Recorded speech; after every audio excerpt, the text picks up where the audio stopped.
Greetings WordPressers, Jackson here. Hello there, how are you? Welcome to the channel, nice to have you. Right, a question for you again today. How many strings do you have in your WordPress website creator's bow, other than you can design and build WordPress websites? You know, things like site speed and general performance, that kind of thing. Or maybe accessibility. What about a bit of SEO? You got that covered? And one of my favorites, which is automation and integration. You know, the sort of thing. Simple version would be have a form on a page and it pushes that form data up to your MailChimp account or your ConvertKit, etc. Really easy to do. Just use their embedded forms, or maybe you've got a form plugin that has that feature to put in an API code and push it up there. But what if you needed to, or you got a client request for taking website data, form data, or even other data, user data, anything, and pushing that up to another service or app, pushing their website data straight into their back office systems? Do we have that covered? Is that in your arsenal you can bring to the table for your clients or for your project? Well, if you want to get up to speed on that, here's a video for you to get you started down the very addictive rabbit hole, which is automation, as we take a humble but most excellent form plugin and give it a massive shot in the arm. Oh, and by the way, there's a bonus ball on this one on form styling. Some great CSS, look out for that. But anyway, hold tight. It's Contact Form 7 on steroids. Right then, shall we? That is the fresh out of the stack contact form when you install Contact Form 7, but I thought we could do with something a little bit more interesting for this demo today. So let me introduce to you Gelateria Jackson. Yes, it's my new ice cream shop, online ice cream shop.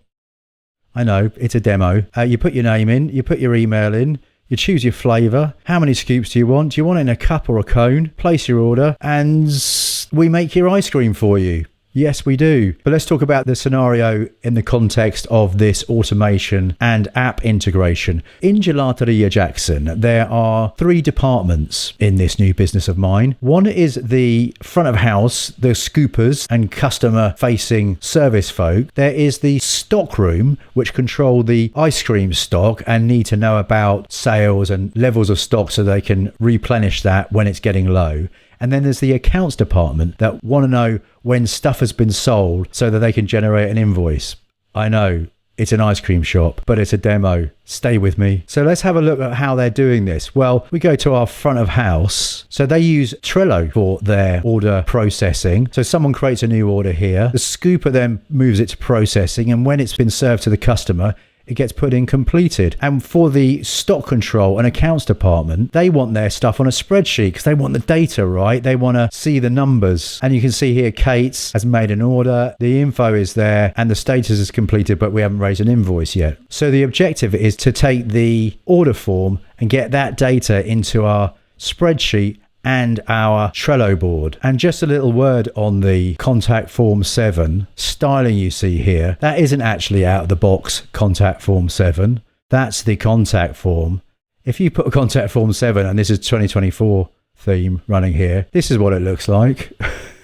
And you know, I was talking about that bonus. Well, the bonus is this styling is very achievable with just a little bit of CSS. And here's the CSS for this form. And if you want that CSS for your Contact Form 7 forms, then the link is in the description to download it. Oh yes, it is.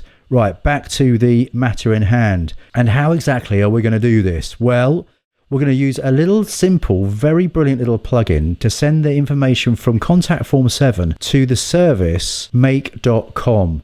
And this is a platform where you can make recipes or create processes that take incoming data and then push them out to other apps and services. It's my go-to now for simple WordPress automation and for quite extensive bonkers stuff as well. So that's the platform.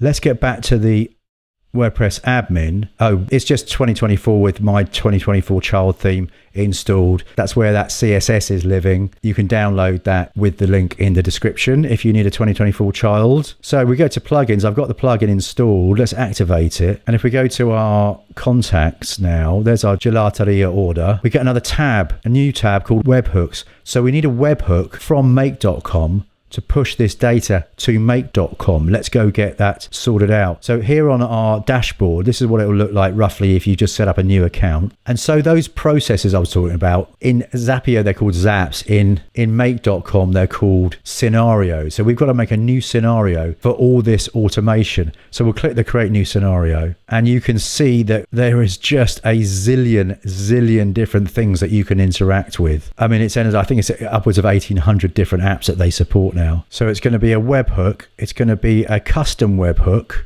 We'll create the webhook. We'll call it gelato. Save that, and then we get the hook here. That's just the URL. We'll copy that address. Okay, that. We'll just save that back to our contact form. Tick to send the webhook. We'll paste that in. There's some other settings here which we don't need to worry about. If you want to send them the default mails as well, then you can tick that and it will send mails as well as firing the webhook. We're not going to bother with that. We're going to save that. Now, technically speaking, we've now got a webhook going. So let's test it. Let's get back to our make. Let's just make sure we've saved that and we've turned it on. And the good thing with webhooks is that they run immediately. As soon as the data is received, then this will start doing its business. And if you're doing other kind of automations, scenarios, then with the free version, it's every 15 minutes. So that's why webhooks are killer. We'll click run so that we can see it happening live. Watch this. Give that a refresh. Make sure our webhook is fully loaded. Okay, Jane needs some ice cream at test.com. Jane loves a chocolata. Couple of scoops in a cone, please. Let's place the order. Go back to our scenario and look, it's straight in there. Jane has made her order and it's in the system. Chocolate, 2 scoops in a cone, please. Right, let's get this connected to Trello so the front of house can get this delivered. We're going to add a new module to this and we'll have a little search for Trello. And we're going to scan through here and find, we need a card, create a card. Right, we need to create a connection if you haven't done this before. So let's call it gelato. Save that. Authorization comes in. Let's just allow all of that stuff. That's connecting now. Obviously, you've got to be logged into your Trello on the same browser, clearly. We're going to choose our list by hitting select, which means because we've got the connection, we can choose the board. Now, they've only got one board on this demo account. It's my gelateria board. The list will be the order going in. Remember, our orders go there. You can put a label on it if you want. Let's make it green for argument's sake. You can assign it to a person if you want to, but let's get in the information. And you see how now, let me just move this all to the right. You see how now we're taking the info from the webhook. So the name of the card can be the your name field, and the description can be, well, we'll just make it your name, return your email, return flavor, return scoops and cone, etc. And I can't tell you how granular and complex you can make this stuff. And if you're using custom fields in Trello, there's some amazing stuff you can do. I mean, you've got to remember, this is scratching the surface, the tip of the iceberg, as they say. Let's leave it at that for the time being. We'll okay that. Everything looks, because there's no error messages, everything looks like it's cool. So if we save that, we know the webhook's working. Let's see if we can get Trello going as well. Let's give that a hard refresh. Right, it's Joe at test.com. Joe is a fragola type of guy, a strawberry dude. 3 scoops, Joe, in a cup. Steady, mate. Place the order. Thank you for placing your order. Right, here we go. Let's have a look at our Trello board. Yes, indeed. We've got Joe's order here. There's Joe, there's his details. He wants 3 scoops of fragola in a cup. Let's get that into our processing column there. What about our spreadsheet? Let's get back to make.com and our scenario. So we've got the webhook and that's pushing it straight to Trello. We want this webhook to do 2 things. So we go into our little spanner here and we select a router, which means we get to do 2 things. Look at this.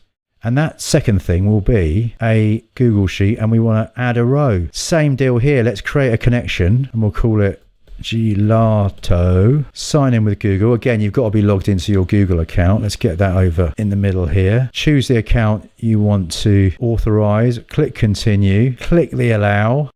unbelievably fast. Let's get this over here a little bit. We want to choose select from all. This will give us the opportunity to search for the sheet called gelateria. Okay, that's having a look for it. It reckons it's found it. The sheet we want is the orders. It's definitely found it. Does the table contain headers? Yes, it does. It's found the headers. So now we can take from our webhook into our name column, the name, into our email, the email, into our flavor, etc., etc., etc. Scoops. Ooh, let's get it in there. Does Stockman need to order more cups? We don't know. Let's put status as new, just free text, and invoiced no. Right. Okay, that. Oh, it's got a red marker here. Let's just make sure we did click OK. That's better. So no red error messages. Let's save that. Right. Is my new ice cream business fully automated? Let's get back to our order form. Gelateria Jackson. I need another ice cream for Sam at test.com. Sam absolutely loves pistachio. Wants 2 scoops in a cup. Places an order. Let's have a look at our spreadsheet. Shazam, we've got Sam in on the spreadsheet. What about our Trello board? Sam's orders just come in. There's all the data. And that is how you automate with WordPress. And that is just the tip of the iceberg. It is incredible what we can do these days with platforms like Make. And if you want to see a bit more of that on this channel, I'd be super cool for that. Stick some comments in, let me know your thoughts. And if you want a bit more WordPress action, here's your next video. But until next time, I shall see you later.